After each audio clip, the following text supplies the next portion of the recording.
right, welcome everybody to the OT Help Desk YouTube channel. My name is Little J, and today we are going to get started on a YouTube video on acute care. So what we're going to do is go ahead and I'm with the patient right now. Hold on. I'm Big J, all right? And I want to know what the heck you're doing, okay? How are we going to work this, okay? One step at a time, right? All right, so tell me what you're doing. All right, so what we're going to do... Because I got to tell you, this stuff is killing me. He put IVs in me and he's got this thing on me. I can't breathe. And now I'm sitting here and this guy's going to come in here and he's going to tell me what, you're an OT or something? And now you're going to act like you're here to do what? Help me? Help me what? Get dressed? Okay, I'm in the bed right now. So I need to understand what the heck you're going to be doing. All right, so what we're going to do, he's doing a good job giving this man the Oscar here. What we're going to be doing is we're going to be going through the acute care chart review, so screening process and evaluation process. We're going to do a few sample diagnoses. First, we're going to kind of talk about what you're looking for within those that might be unique to the acute care process. And then from there, what we're going to do is we're going to actually do a few examples where Big J is going to play the patient and then I'm going to play the therapist. So we're going to go through that today.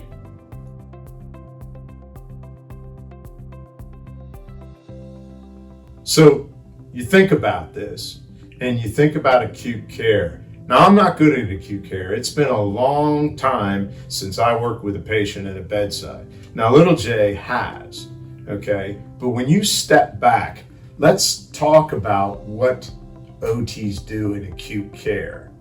And I'm going to stay at a very high level, right? Number one is safety and awareness, okay, when you're dealing with a client that's in acute care. Number two could be positioning. The other thing is ADLs. We really don't do much else than that, right? Right. If I'm going into acute care and I'm an OT, and a lot's happened in the last couple of years, right, with COVID, I think it's been huge for us because I think we're getting more and more opportunities in this world. And I think it makes a lot of people nervous, okay, about what we're supposed to be, doing in that area. Sure. So that's what you're going to talk about? Yeah, well, first, I'm going to talk about what I do before I even come in to see the patient here. All right.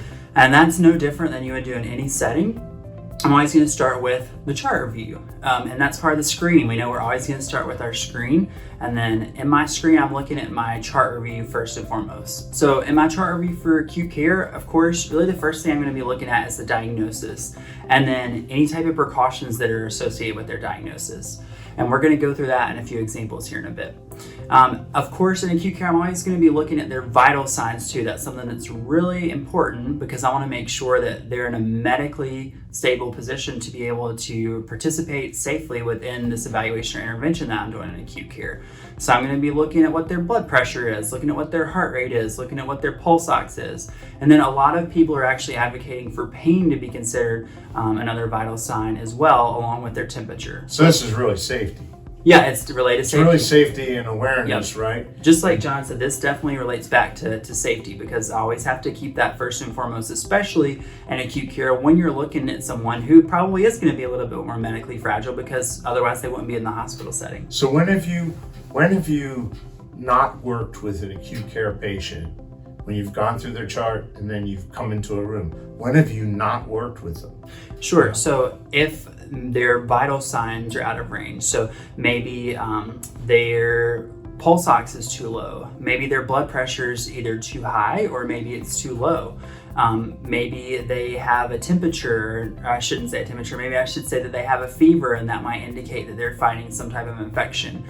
So I definitely want to be looking at their vital signs, looking at the normal ranges of what they are. I know that if you join us at OT Help Desk, we have those on a presentation for you. But at your acute care setting, there will also likely be within your electronic medical system, there's likely going to be somewhere you can click to see what the norms are. And then that way it kind of automatically tells you if they're out of norms on any of those. So I guess my thought would be this. What happens, because you hear questions like, okay, if the patient has this, and this, who are you going to talk to? I am always talking to the nurse. And then there are certain instances where I'm going to be trying to get in contact with the doctor as well. Okay, give an example of when you're going to try to get in contact with the doctor. Sure. Yeah, that's a good question. I think that kind of leads into a natural segue to lab values, because there are definitely some lab values we want to be looking at as well in the acute care setting as part of our chart review. Probably first and foremost, I'm going to be looking at their hemoglobin. Because what I'm going to be looking at with that is making sure that it's not below 7, because usually if it's below 7, they're going to need a transfusion. You're doing it already, Ken. What is hemoglobin? Hemoglobin He does this all the time. It's like I'm supposed to read his mind. What's a hemoglobin? That's what they want to know. So hemoglobin is the protein in our blood that carries the oxygen. And so if they have low hemoglobin, that puts them at an increased risk of syncope, which I'm going to say what that is passing out. So if someone has a hemoglobin level of below 7, that means, again, they're probably going to need a transfusion. But even if they're kind of in that low range, the 7 to 8 range or the lower 7s, it might be appropriate to still work with them, but you're just going to want to make sure that you monitor them really closely for any autonomic signs, any dizziness, monitoring their shortness of breath, those types of things to make sure that you're safe working with them. Okay, so that is a safety issue, right? Absolutely. And if that happened, I would know it going in because of the hemoglobin level? You would know it because you did your chart review and you looked at the hemoglobin level. So it's something to be aware of before you even go into do your evaluation. Again, it's an important part of the chart review. So as that's happening, what would I see from a patient? Because I'm going to do it, right? Well, I'm going to work with them. When you mobilize them, you might see them experience increased dizziness. Maybe they're experiencing increased shortness of breath. So those types of signs, maybe they're experiencing pallor. So those types of signs you want to make sure that you're looking for when you're working with a patient. And if that happens, what am I going to do? If that happens, if they're experiencing any of those signs, I'm going to return them back to bed, because at the end of the day, like Big J mentioned here, one of our primary purposes in acute care is, yes, we do want to mobilize them, but as safely as possible. So if it becomes a safety concern, I'm always going to go the safe route. I'm going to get them back to bed, see if their symptoms subside, and definitely let their nurse know. Okay. But that also leads us to his original question there. I kind of segued off a little bit, but he was asking when I might talk to the doctor about certain things. There are certain lab values that you might want to do that for, and this is probably dependent on where you're working at in terms of their protocols. But for example, someone might come in and they might experience a critical troponin level. And troponin is going to be a cardiac biomarker that can correlate with the increased risk of a myocardial infarction, a heart attack. All right, okay, hold on. So you did it again. What the heck's a biomarker? So a biomarker is something in your body, whether it's something in your bloodstream, a bodily fluid, or a tissue that indicates either an abnormal or a normal process. But in the case of troponin, what happens with that is the levels are usually pretty low. But what happens when you have damage with the heart muscle, for example, is that troponin leaks into the bloodstream because of that damage, and so that can indicate something acutely going on with the heart. And so that's an instance of where you would need to talk to the physician about that, because there may be another reason that's not related to something acute going on with the heart as to why the troponin's elevated. So you might want to talk to them to see if it's appropriate for you to work with and mobilize and do their ADLs with the patient. Something else to consider, of course, is when you're looking at these lab values, look at the trends over time. So maybe they came in the first day and they took several serial troponins, and maybe it's been trending downward. So then it might be appropriate to work with the patient if that's the case. So in this case of what you just got done talking about, as a student, do I need to know this, or will I learn this when I get to like a site? How does that happen? Because I don't remember doing this in OT school. Do you?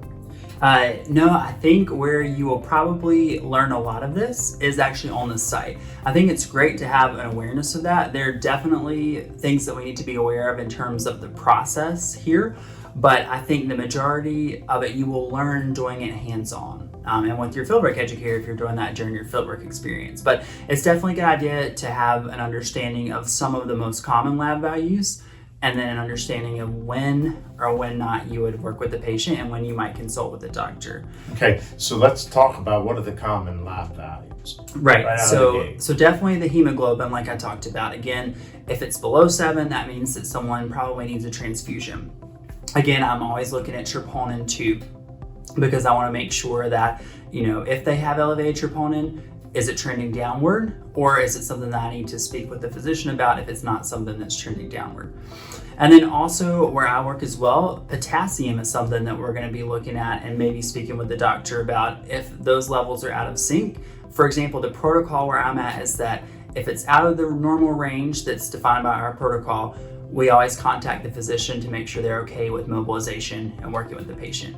So again, each site you're at is probably going to have slightly different variations of their protocol. They probably should all have a protocol that you'll be able to follow, but it's just good to have a general awareness and idea of what some of these lab values are so you can be looking for them when you're doing your chart review in the acute care setting. And we have those on a PDF that's outlined for what you just said? Yes, so yeah, we have the vitals and we will have the labs too.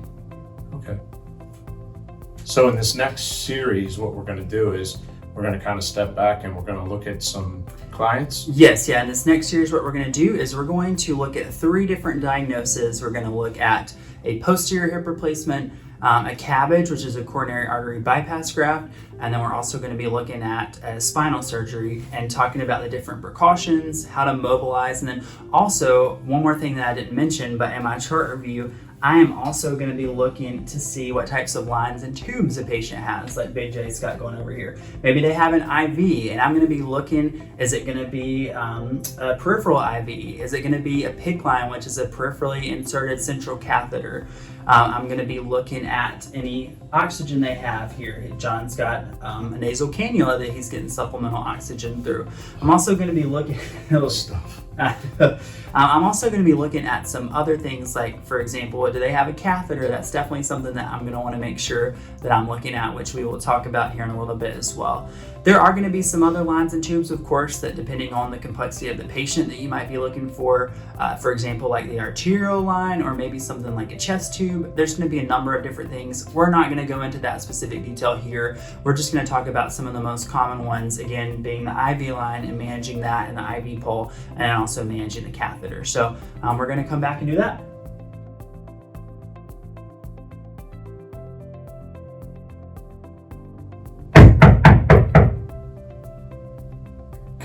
Come in. Hey. Oh, what's up? Good morning, Mr. Connolly. How are you? That'd be great if I didn't have this thing wedged in between my legs. I know, I'm sorry about that. Oh, let's not turn our toes in like that. We're going to talk about that here in a second. All right. Do you mind if I raise the head of your bed a little bit? That's all right. Go ahead. Mr. Connolly, is it okay if we do a quick occupational therapy evaluation? I don't think I need a job. So occupational therapy here looks at your self-care activities. So our goal is to come in here, see how you're doing with things like dressing, getting in and out of the bed, putting on your socks, those types of things, getting on off the toilet, anything that you would do as part of your self-care daily routine. I haven't done any of that. Well, that's what we're here to do. We're here to evaluate, kind of see how you're doing with those things. And Are you then going to get this thing out from between my legs? once we get up, we will. We will do it safely, but that's something we can do. It's killing me. I hate this thing. I know, I'm sorry. Well, I have to ask you a few questions first, and Okay. then we'll get started, okay? Can you tell me your name and birthday? John Conley. I was born in 1960, August 31st. All right. I'm going to go ahead and take a look at your arm bracelet over here, if that's okay. All right, thanks, Mr. Conley. And can you tell me where we're at right now? We're at the hospital. Do you know the name of the hospital? The Nora Ryan Hospital. All right. Can you tell me today's date? I just know that we're in August. I think we're in like the last week of August. Does that make sense? Oh, wait, I don't know. So it's August 24th, 2024. Oh, it's my wife's birthday. Happy birthday, Mrs. Connolly. All right, can you tell us what brought you to the hospital?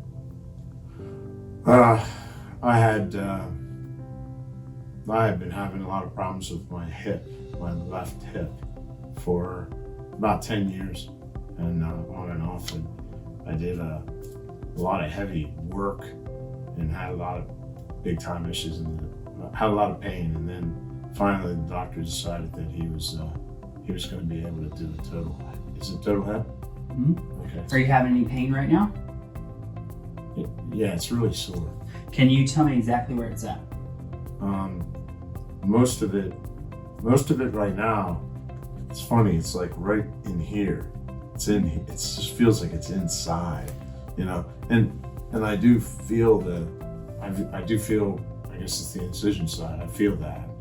Can you give me a number for that pain from 0 to 10, with 10 being the worst? No, I'd say it's only about a 5 or 6, technically.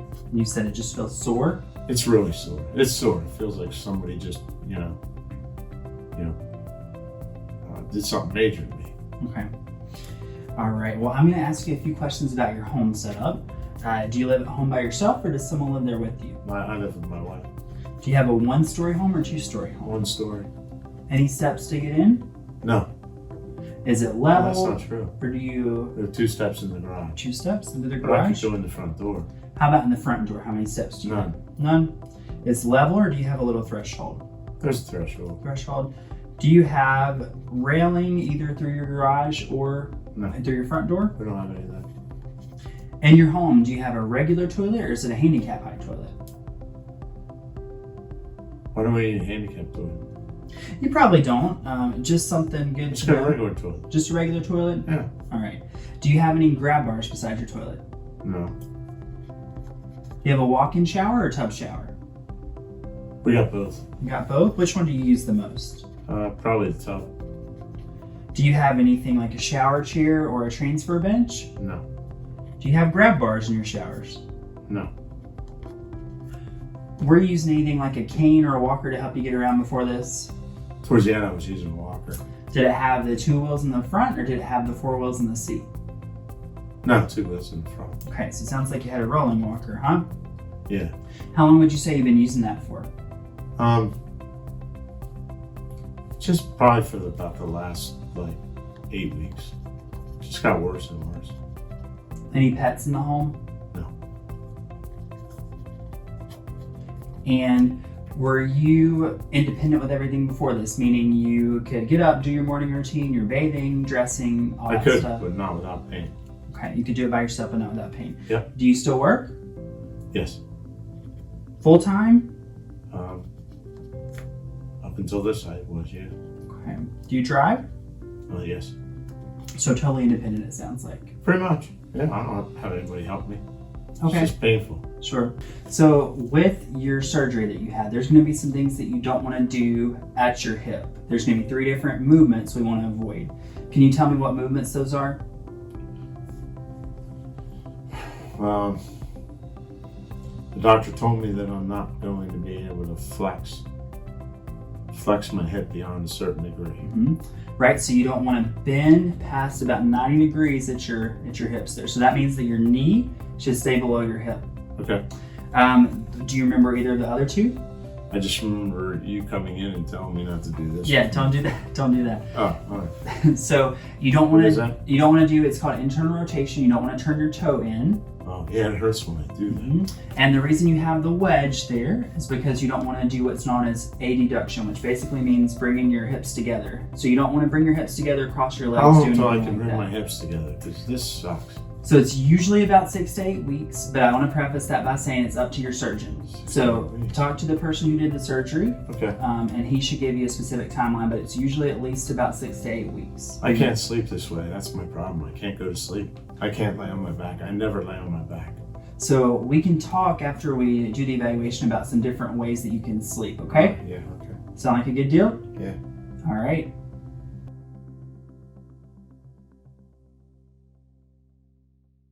Okay, so if at this point, if we're doing an evaluation, what just happened seemed like it took forever. And so if you're going to do this kind of a little faster, right? For me, I want to be able to clinically reason and build on different things. And I get the idea of doing a book evaluation, and we do need to know that. But over here, if I'm thinking about the wingman, the concept of how I do this, I'm going with global mental function first. Right, absolutely. So what I would definitely want to make sure is that even though you are in the clinic, it might not look like a textbook evaluation per se. You can still gather those components and do it while you're doing the evaluation. Again, if we're sticking with our wingman, we are thinking of, like John said, the global mental status. I'm going to make sure that this person is alert and that they're oriented. Situational orientation is going to be a huge one to check for here, because otherwise, as soon as you take the covers off and they start trying to get to the edge of the bed, they could be totally breaking their hip precautions. And so I asked John that. It seems like he's pretty cognitively with it for the most part. He didn't quite know the exact date, but that's okay. But it seems like he has a general awareness that he has the hip precautions. Okay, stop. So I just got to catch up to you. So over here, remember what we do. 3 things: safety and awareness. Right. You were just talking about the awareness that comes with global mental functions, right? Right. Yeah, absolutely. Because again, when I'm mobilizing him, I want to make sure I'm safe doing that. So if I'm trying to expedite the process in the clinic, what I could do is I could go in and I could ask him those questions, look at my patient identifiers, and then go from there and go ahead and start mobilizing. Because you can save some time at the end of the session. Maybe you're getting them in a chair, and maybe you ask some of these prior level of function questions as you go along. So maybe you get to the edge of the bed, maybe you're there for a little rest break and you ask a few questions.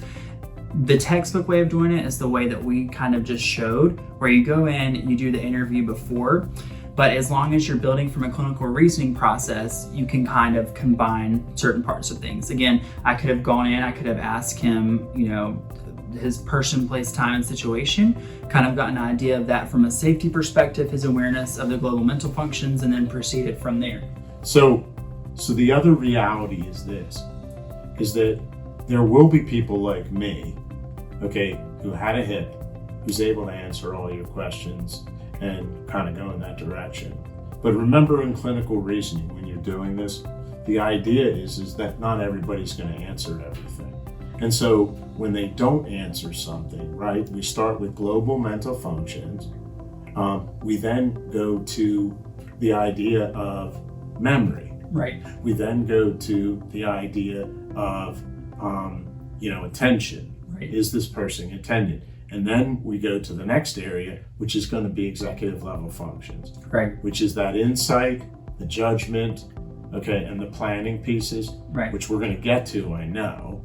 But in this case with a hip, you could move lightning fast through that and really literally be done in 4 to 5 minutes as you're doing. I think you mentioned this as you're showing or moving the patient or doing different things, right? Sure. You're going to be thinking about time efficiency. You're going to be going in, you're going to be getting the room set up. If the IV pole's on the opposite side of where they're at, if they have an IV pole, you can go ahead and be moving that to the appropriate side. And I don't think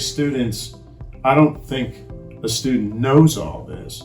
So therefore, I like the idea of a checkoff list. When the way you're doing it, yes, where you went step by step by step. And even though it takes a little bit longer, I know it takes longer, the reality of it is there has to be a process. And then you're going to get really good at clinical reasoning, where you don't have to ask all these questions and you can kind of shortcut it because you're seeing things that the patient's exhibiting that can take you to the next level. Right, exactly. Okay. So what comes next? So we're going to come back and we're going to actually go through bed mobility with a patient who's had a total hip replacement posterior approach, and then think about the different ways that you can instruct them to comply with their hip precautions during bed mobility. Normally in my evaluation, again, if you're following kind of a more traditional medical model, what I might be doing is I might be go ahead and looking at his upper extremity functions. I might be looking at the upper body strength, the quick screen of the strength and coordination, and visual status, those types of things. You can do that from a bottom-up client factor perspective, or you can look at it from a top-down perspective within function. So seeing how those things might be impacted when you're actually doing their mobility and ADLs. So a couple different options for ways to do that. I'm going to go ahead and skip through the client factor assessment in this case here, and skip straight to the bed mobility, because that is one of the pieces that is really important when we're thinking about a patient with these precautions when we're thinking about a posterior hip replacement. All right, let's do it.